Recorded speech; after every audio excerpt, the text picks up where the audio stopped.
les podcasts de Blast. Blast. La vie de Jean-Jean. Blast. La vie de Jean-Jean. La vie de Jean-Jean.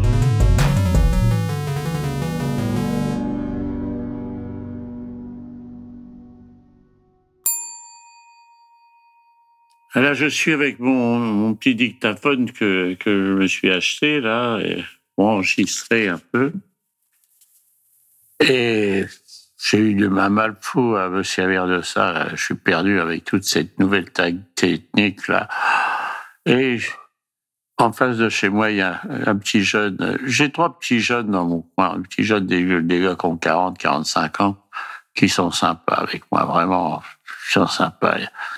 Alors, il y a Michel, il y a Alain et il y a Eric. Alors, Eric travaille à la mairie de Nogent avec sa femme. Ils font tout le nettoyage de la ville.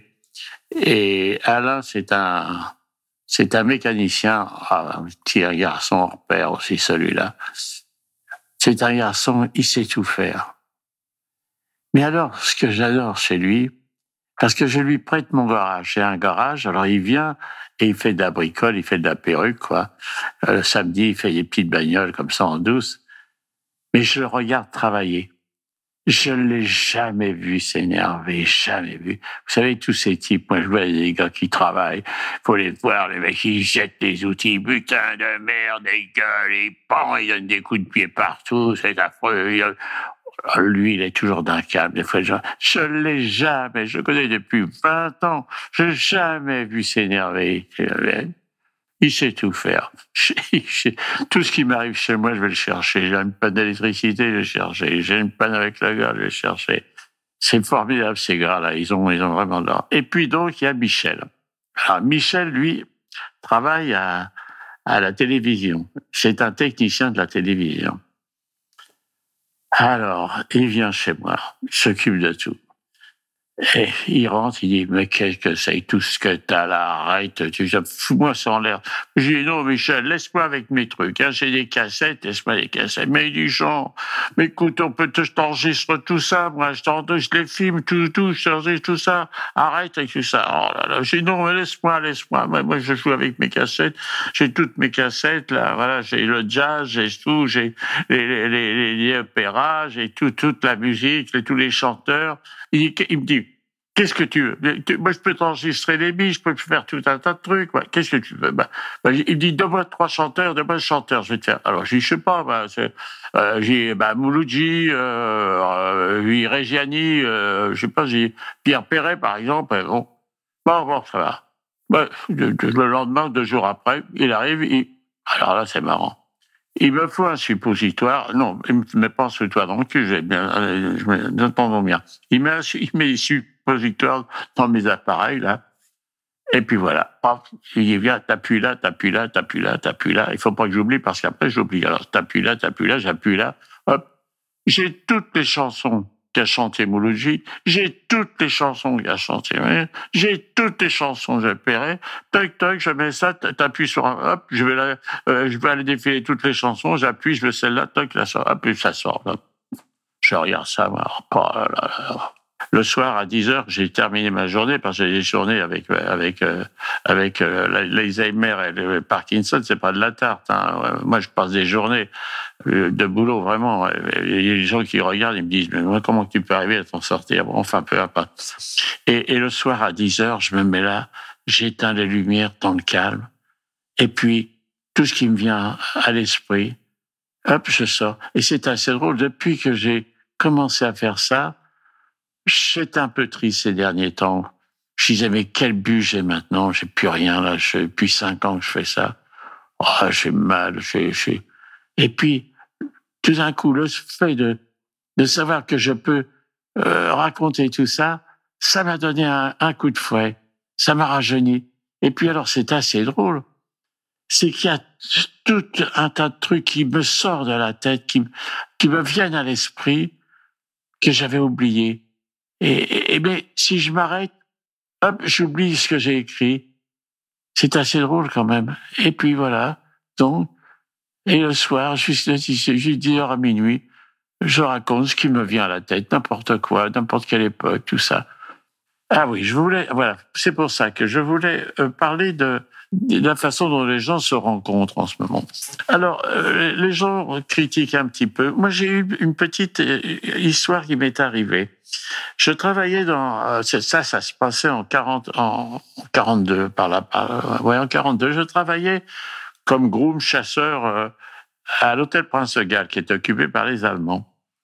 Et il y a une petite lingère qui travaillait là-dedans, qui vient me voir, qui me dit, Jean, voilà, écoute, elle me dit, voilà, j'ai rendez-vous ce soir au métro Georges V, et je suis à la suite d'une annonce, tu vois, pour rencontrer quelqu'un.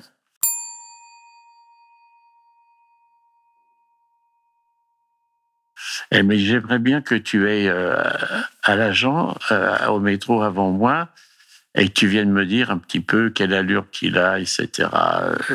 Bon, j'y vais, écoute, je vais y aller. Alors je me pointe le soir avant elle, je vais au métro, puis je vois un gars là, je vois un grand, avec un par-dessus bien correct, il sonnait. Et puis je viens la voir, j'y écoute, il est bien, tu sais, il présente bien, il est grand et tout ça. Et donc elle descend et moi je suis un peu pour regarder le manège. Voilà. Je les vois, ils se disent bonjour, tout ça. Puis ils descendent dans le métro. Et puis le lendemain, je la vois, je dis alors ça s'est bien passé, c'est sûr qu'elle me raconte. Oui, ça serait bien passé, tout ça. Elle était contente et tout. Et puis quelques mois après, elle quittait l'hôtel et elle partait, elle allait se marier. C'est une belle histoire.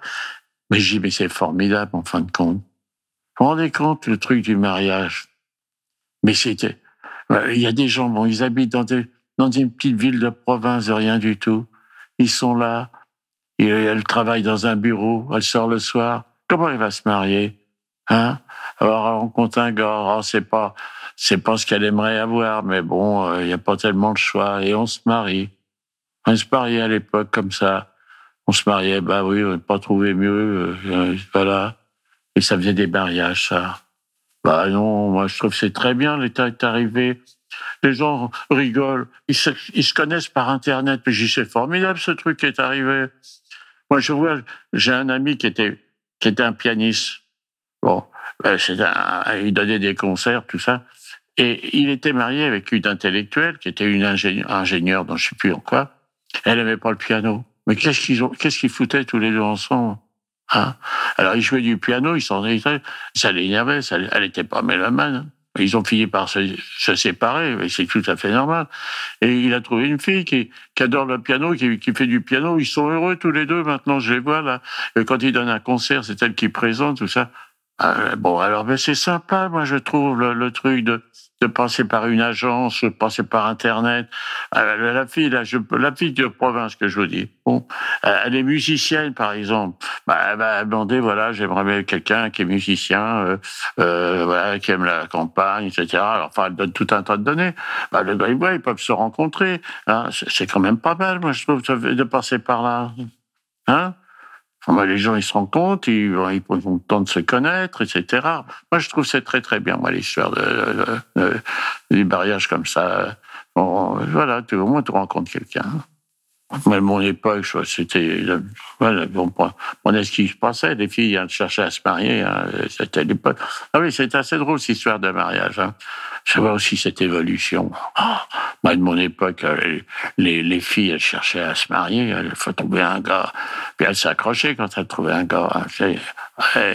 C'était le but de la jeunesse de l'époque. Mais alors, dis donc, maintenant, les couples, c'est terminé. C'est les gars qui cherchent et qui trouvent pas parce que les nénettes, c'est plus de la tarte, c'est que ça marche plus. C'est les gars qui cherchent des filles, ils trouvent pas. C'est que les filles ont évolué, putain. Je regarde les femmes à la télévision maintenant. Oh, elles sont évoluées, on les voit à la télévision.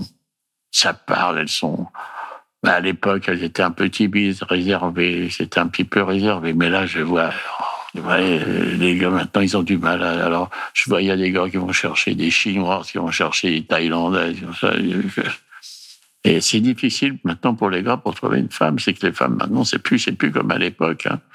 Ah, ça a changé. Je riais toujours des fois quand je parlais des vacances. Je disais, aller partir dans un coin tranquille, tout ça.